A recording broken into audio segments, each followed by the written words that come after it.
I want you to think about how does a young man in his teens find himself homeless? How does a young man in his teens find himself homeless? Let me read you a text that I got the other day. This would have been last Saturday. Okay, so I'm currently homeless. I need a place to stay until this coming Wednesday, and I'm really hoping you can help me out. I've been living with a friend for the past week, and I've worked enough for a decent paycheck, but he's mentally abusive, and he tries to control my life, so I can't stay with him until Wednesday. He describes how he's got this friend in Arkansas who he's about to go move out of state to live with to work up to save for college. And then he finishes his text by saying, I'll do anything you need in order for me to stay. I truly have nowhere else to go, and I'm hoping you can help me out. How does a young man in his teens, fresh out of high school, end up homeless? How does a family dynamic end up so toxic that can't even be a place that he goes? Choices, decisions over time. Some people have put it this way: you are a product of your decisions and the things you've chosen to do through life. And everyone in this room, you know what it is to make decisions, have heavy decisions before you of, man, should I take this career change? Should I pursue this route?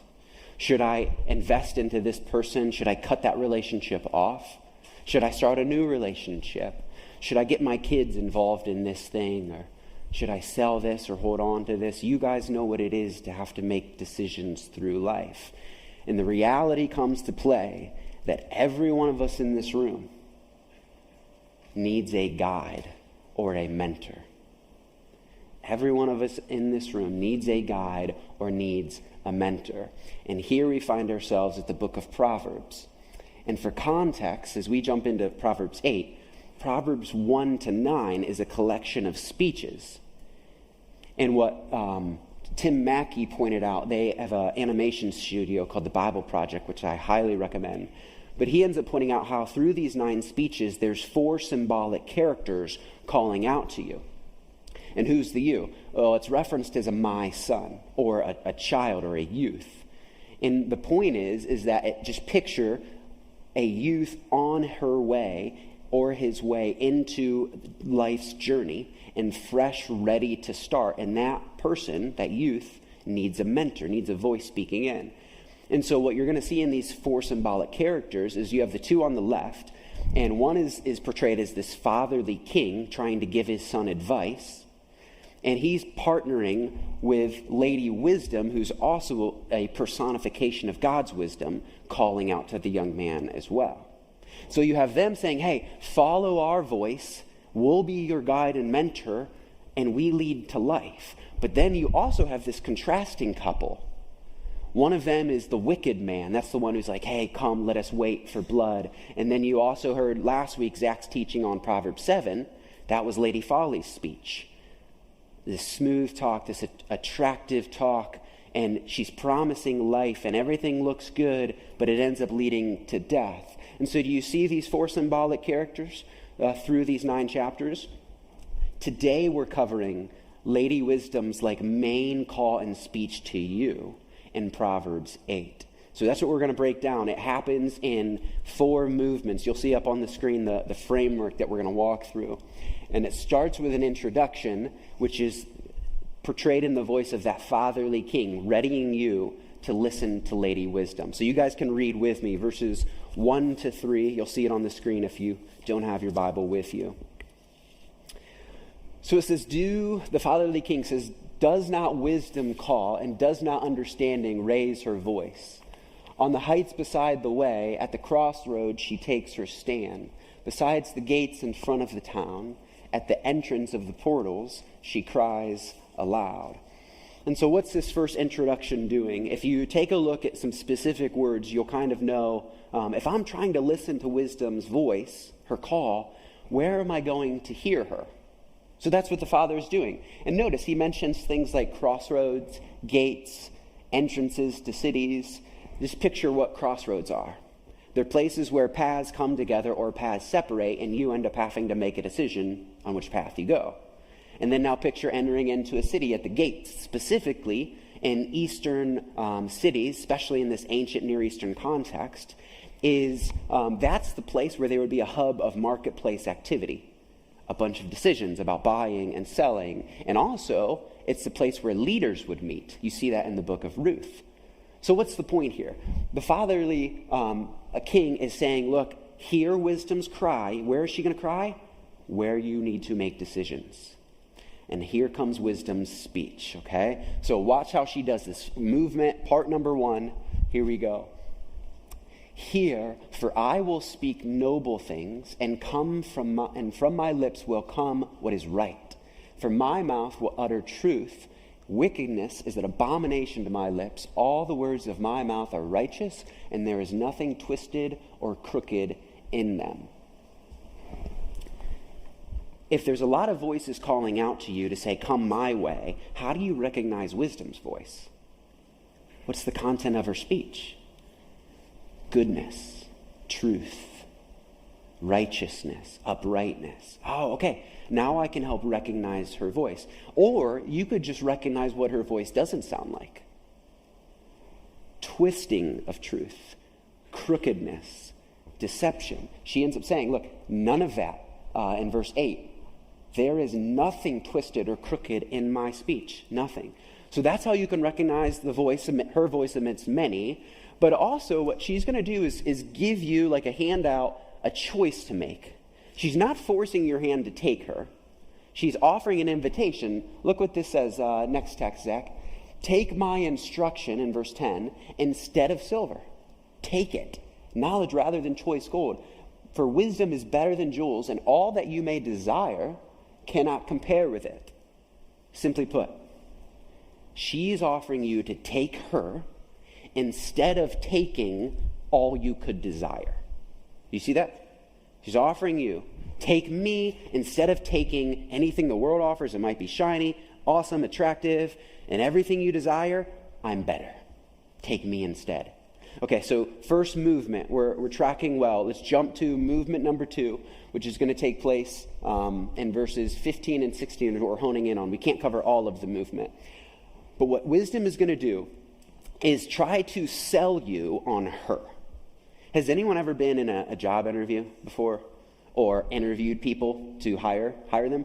So in that moment, like if you're interviewing for a job, this is your chance to talk about impressive things, to like kind of brag on yourself. What you don't want to do is talk about things that don't really matter. Like, yeah, I was riding my bike the other day. Like no one cares. Like what you want to do is talk about all of your accomplishments so that you can impress and get them to hire you. Wisdom's making her case for you to hire her as her guide. This is her resume. So watch what she ends up leading with. You want to know how impressive I am? By me kings reign, and rulers decree what is just. By me princes rule, and nobles, all who govern justly. So what she does is she says, look, you take humanity, the highest level you can go in royalty, those leaders ruling of societies, I am essential for them. I can guide your life. They depend on me.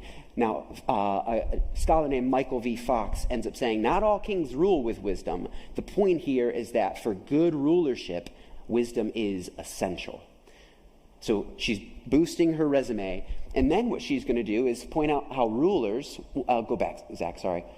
How rulers decree things. And what would happen when a ruler decrees something is he would inscribe it, or carve out is the wording that's supposed to be referenced here, carving out into stone decrees.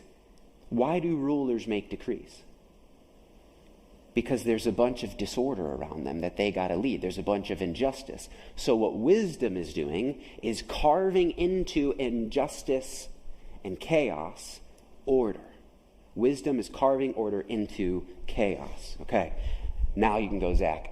The other thing she's saying in this second movement is, I want you to take my fruit because it's better than anything else. The best of silver and gold, anything wealth has to offer, my fruit is better.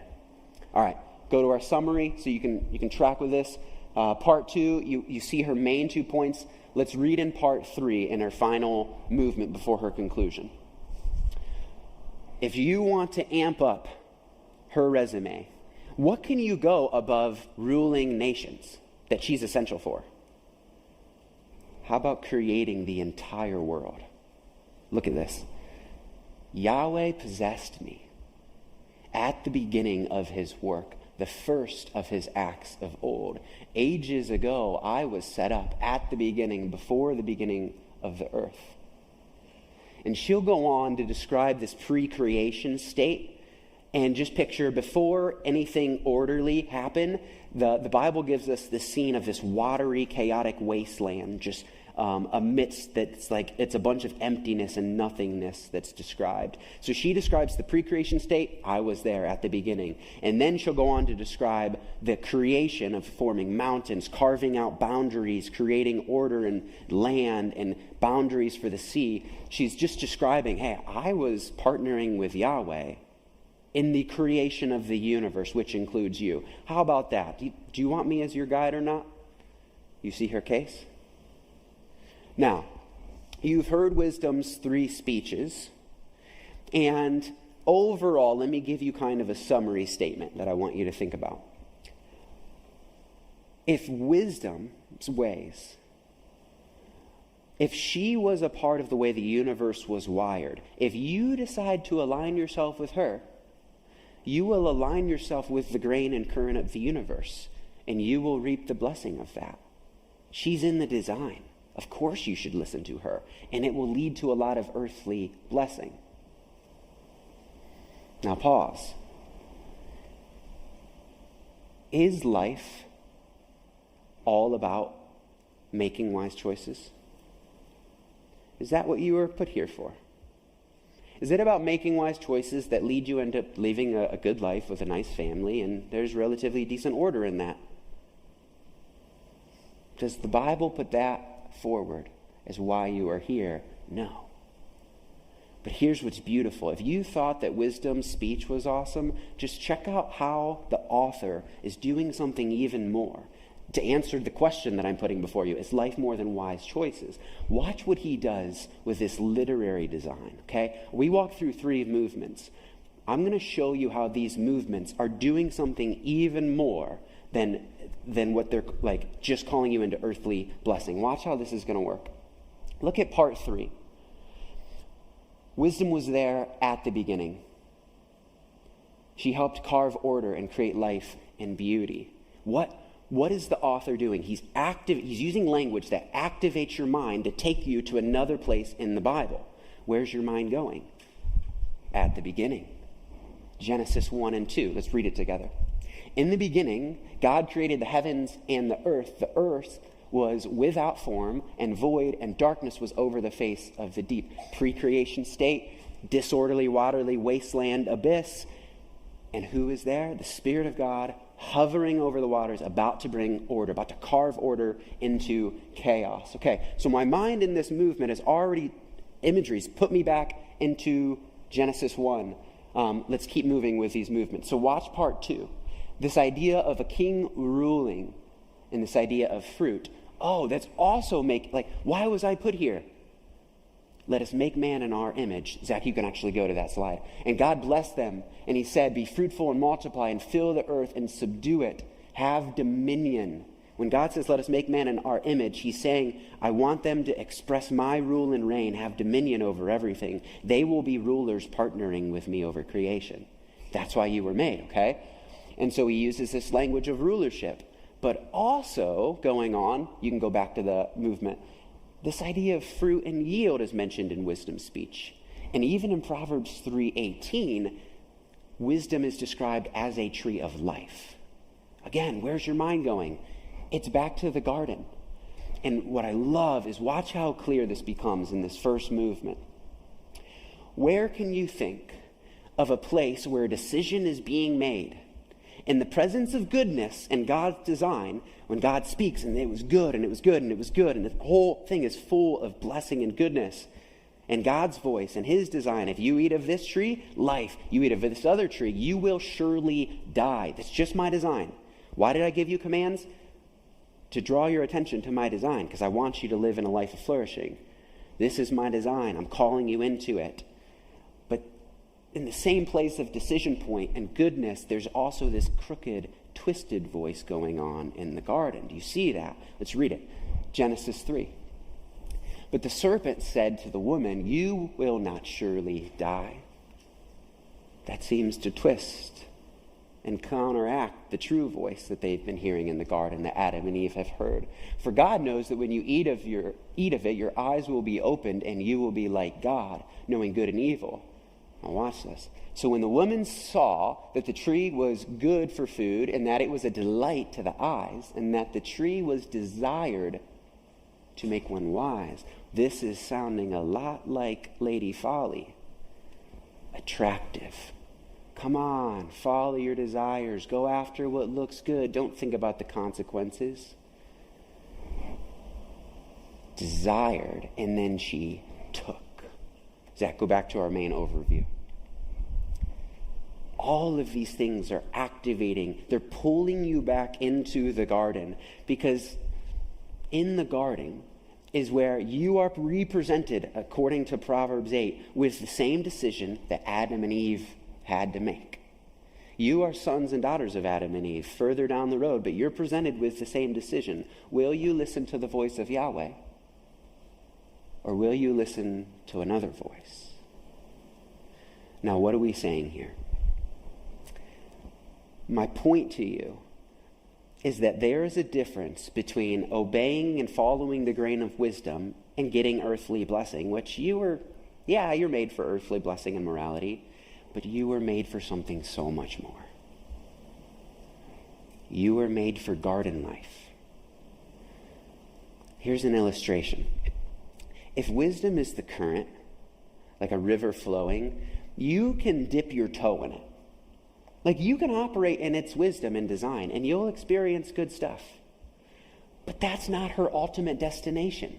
She doesn't just want you dipping your foot in the current and tasting of a couple good things that come along. She wants you fully immersed in her way, in her stream. And when you fully immerse yourself in her leadership and her ruling over you, where do you end up in her destination?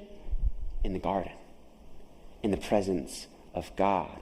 You were made not for morality and good decisions. You were made for the presence of God. Do you see that?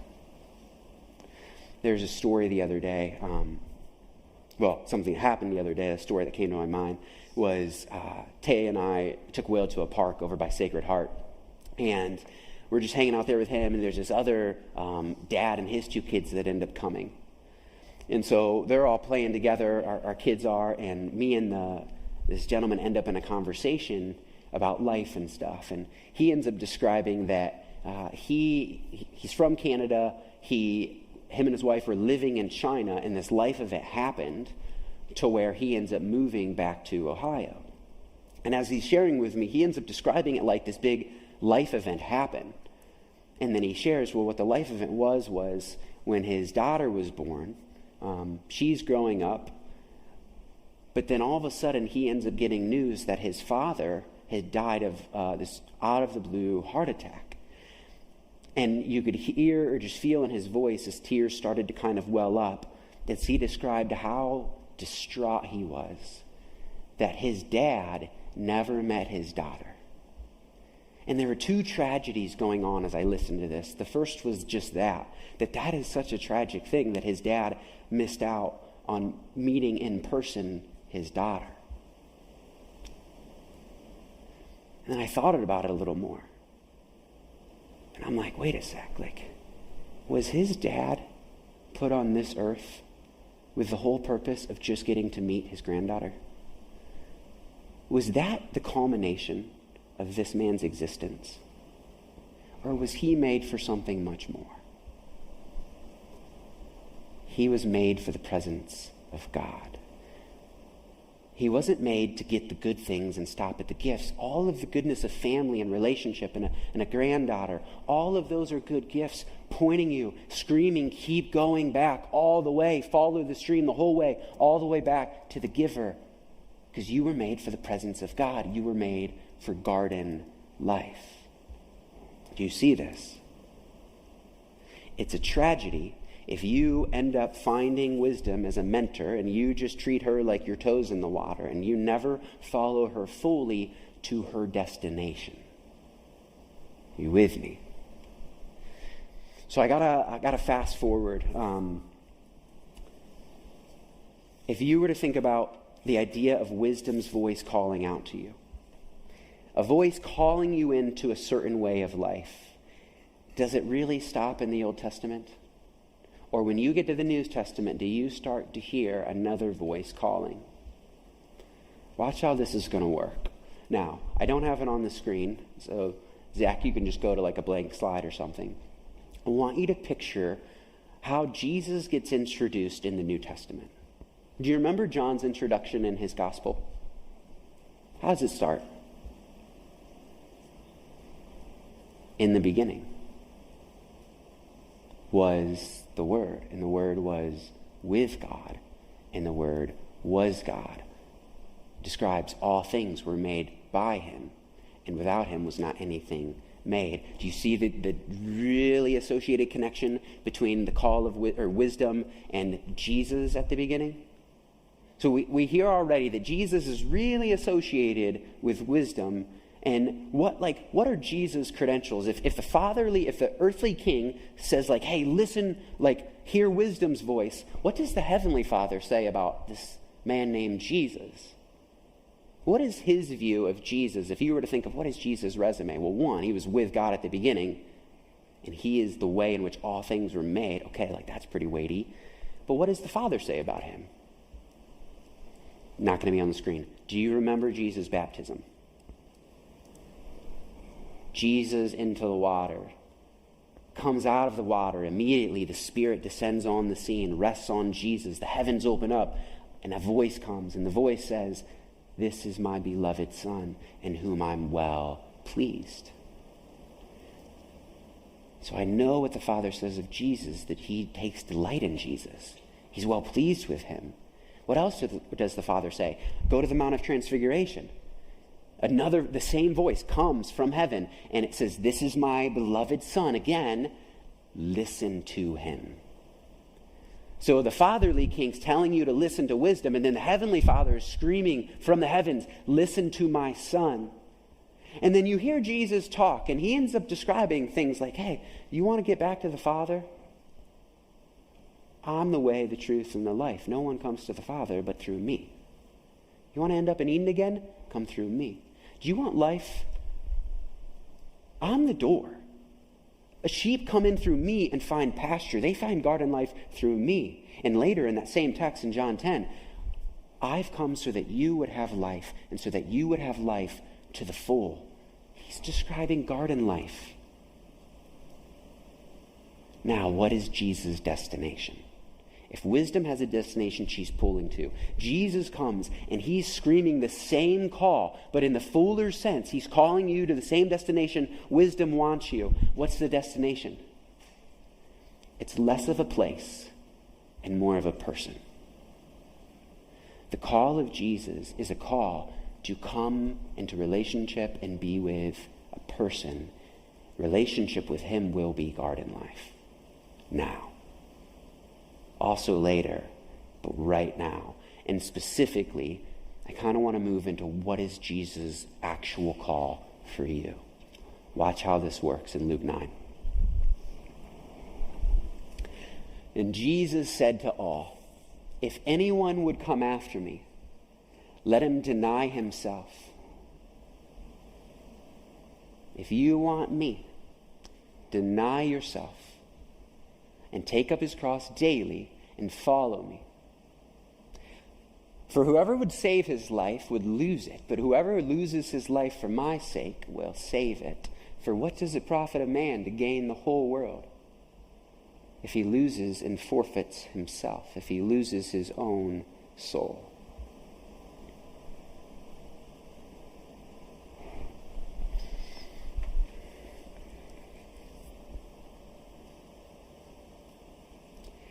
Even if you tried to swim in the current of wisdom, how long can you swim? How long can you align yourself by human behavior in the current of wisdom? Take Solomon. the epitome of human wisdom, the wisest man who ever lived, what happens to him? He sees. His desires pull him, and he takes. Exactly what Adam and Eve did. His heart is fickle, and his heart is led away from God. He fails. When Jesus shows up on the scene, he says, Solomon was great. The queen of the south came to see him, but someone greater than Solomon is here. And Jesus lives the life well-pleasing, always swimming in the current of wisdom. And he invites you into his way. But in order to live in the way of Jesus, he requires something of you. He says, you have to let go and live a life laid down in submission to me. You have to be a living sacrifice. Now, the way living sacrifices work, the way denial works, is not through partial submission. That's not it. If you want all of the person of Jesus, he requires all of you, which means denial of anything and every desire that gets in the way of him. Why? He loves you too much. If he just lets you go after your desires, that's not for your good. He loves you too much to let you pursue your desires. And he knows that the best thing you can do is submit to a new rulership in your life, who's always walking in the way of wisdom. And submitting to the king does lead to blessing, mainly found in him. But I have to help you see the other side of the king's voice. How does the king's voice sound? What's the content of his speech? Yes, it's full of wisdom and life and blessing. It's garden life. But in the garden, even in our proverb, we end up reading, I don't think I have it on the screen, but at the back half of her speech, she talks about how wisdom was Yahweh's delight. She talks about how she delighted in the inhabited world and delighted in the children of man.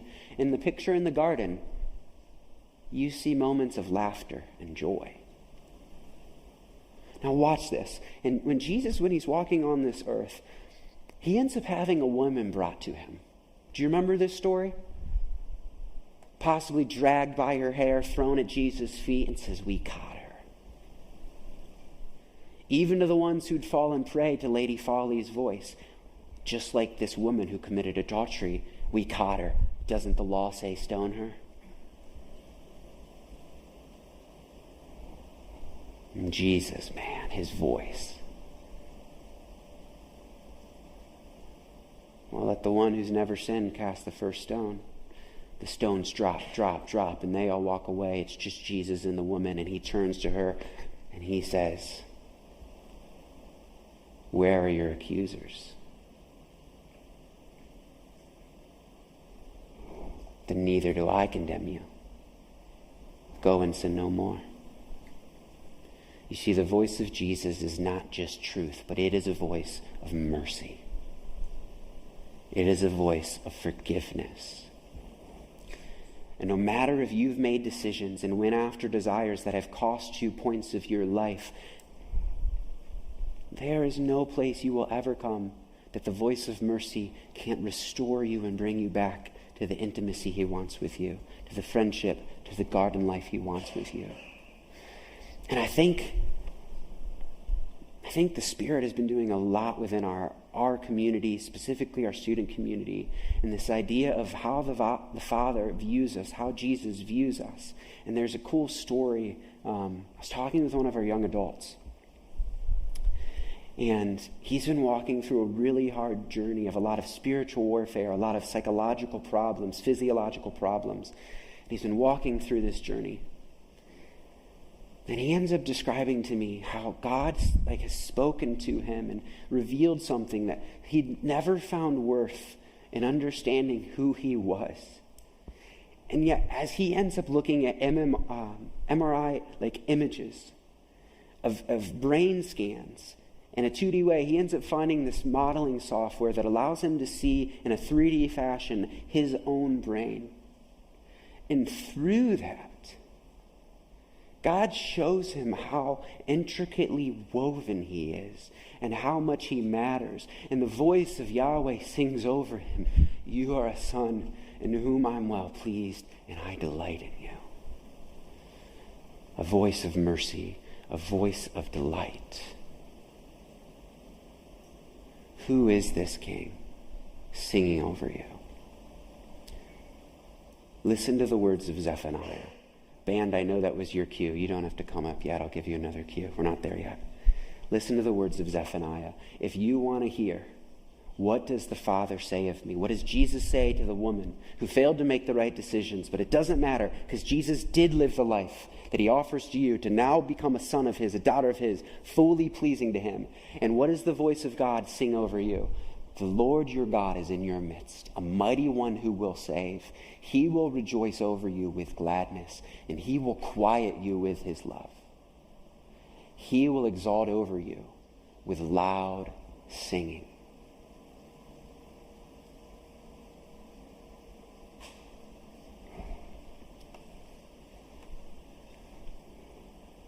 How do people end up feeling the love and the voice of this king? Well, first it starts when you decide to live in submission to the king and you surrender all of who you are to King Jesus and say, "I want your rulership over me." He is no fool who gives what he cannot keep to gain what he cannot lose. Jim Elliot. Don't be a fool. Listen to wisdom's call all the way to the destination of Jesus, to Jesus' call. Give up what you can't keep. Stop trying to be God over your life. Let it go. And invite the new king to take rulership over you, which will mean a life of denying.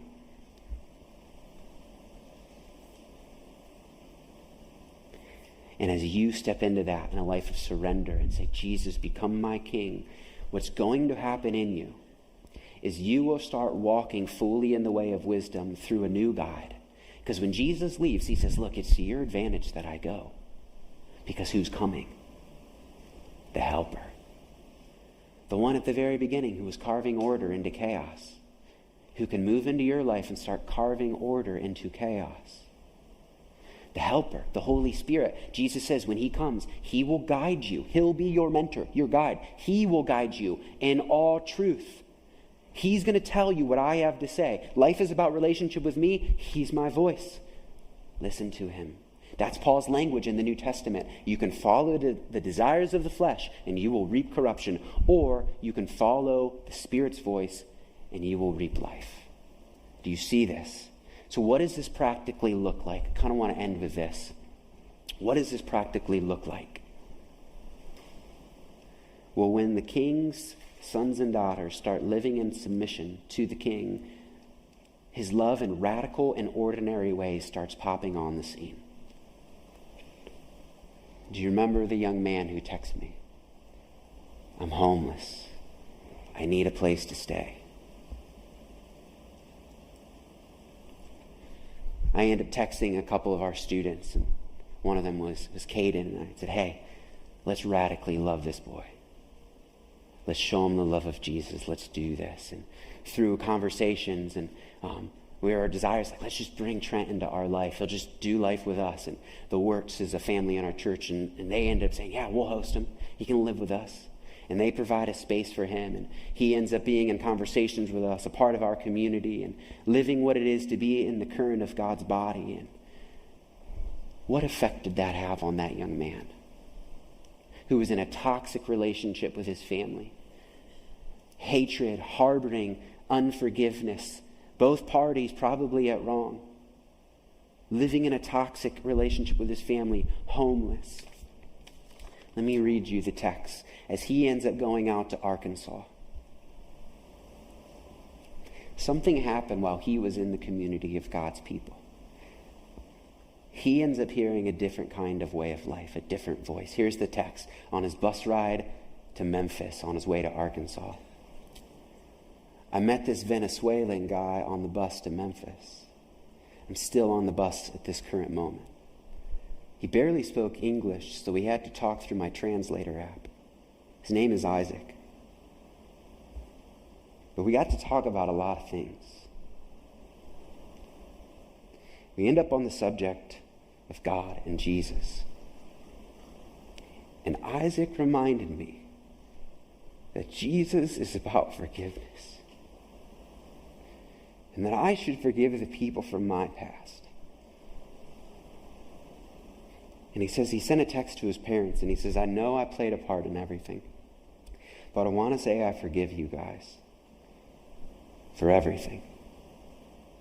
And he goes on to say, but wow, this boy has tasted of the love of Jesus, and it changed him. And God is still after him. Trent's journey is still being formed. And Jesus desperately wants to be wisdom for him for the rest of his life. But more than that, he wants Trent in his presence so that he can delight and sing over him. And that is the voice for you, that God wants you in his presence so he can delight and sing over you. So I want to finish with this psalm in Psalm 16. You'll see it on the screen.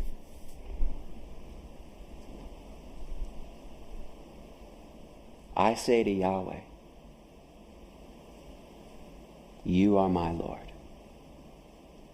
I have no good apart from you.